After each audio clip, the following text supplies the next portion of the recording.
शहर के बलियापुर रोड स्थित सूर्या हॉलैंड सोसाइटी में रविवार को एक प्रेस वार्ता का आयोजन किया गया, जहां महिलाओं ने बताया कि विगत कुछ समय से हमें सुनियोजित ढंग से मानसिक रूप से प्रताड़ित किया जा रहा है। यह उत्पीड़न अब मात्र असहजता नहीं बल्कि मानवाधिकारों के उल्लंघन और न्यायिक प्रक्रिया के दुरुपयोग की पराकाष्ठा तक पहुंच चुका है। रोड पे से उतार के आवारा कुत्तों को वो ट्रेंड करते हैं और अपने घरों में रखते हैं। और मुझे जहाँ तक लगता है कि एक अच्छा व्यक्ति, एक अच्छा पड़ोसी होने के नाते इतने लोगों के कहने पर अगर वो सज्जन पुरुष होते तो जरूर हमारी बातें सुनते। हमें आज इस तरह का प्रोटेस्ट करने की जरूरत नहीं पड़ी। तो मामला यहाँ है कि जब कोई भी हमारा निवेदन नहीं सुना गया तब हमने प्रशासन का सहारा लिया।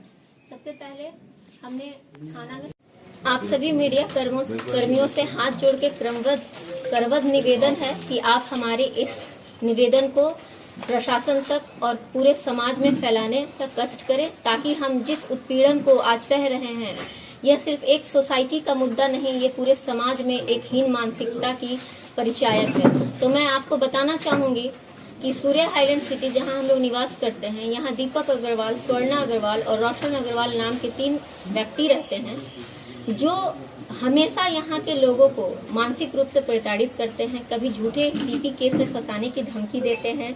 यहाँ के लोग उनके मानसिक दबाव में इस कदर जी रहे हैं कि उनकी दिनचर्या खराब हो गई है। कई लोग मानसिक रोग से, शारीरिक रोग से ग्रसित हैं। वे झूठा आरोप लगाते हैं, अपने घर की महिलाओं को, अपनी बेटियों को, बहुओं को आगे करके किसी भी तरह का पुरुष प्रताड़ना वाला केस कर देते हैं झूठा, जिससे एक पुरुष मानसिक रूप से ही नहीं, आर्थिक रूप से और समाज में हीन भावना से ग्रसित होकर कहीं लायक नहीं रहता है। आप जान रहे हैं कि समाज में इस तरह के जो चलन में है, ये लोग बच्चों को, बुजुर्गों को कुत्तों के द्वारा डराते हैं, धमकाते हैं, और जब उनसे सामूहिक रूप से बोला जाता है कि आप इस तरह ना करें तो वो धमकी देते हैं, झूठे केस में फंसाने की धमकी देकर रंगदारी वसूलना।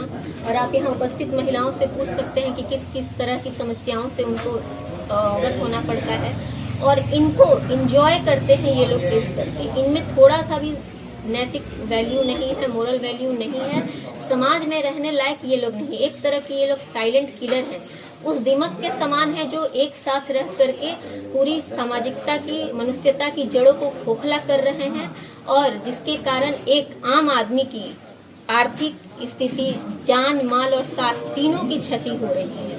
तो मुझे आप सबों से यही कहना है कि आप हमारी इस समस्या को सार्वजनिक करते हुए हमें न्याय दिलाने की कोशिश करें। और कई बार इस संबंध में हम लोग स्थानीय पुलिस, सोसाइटी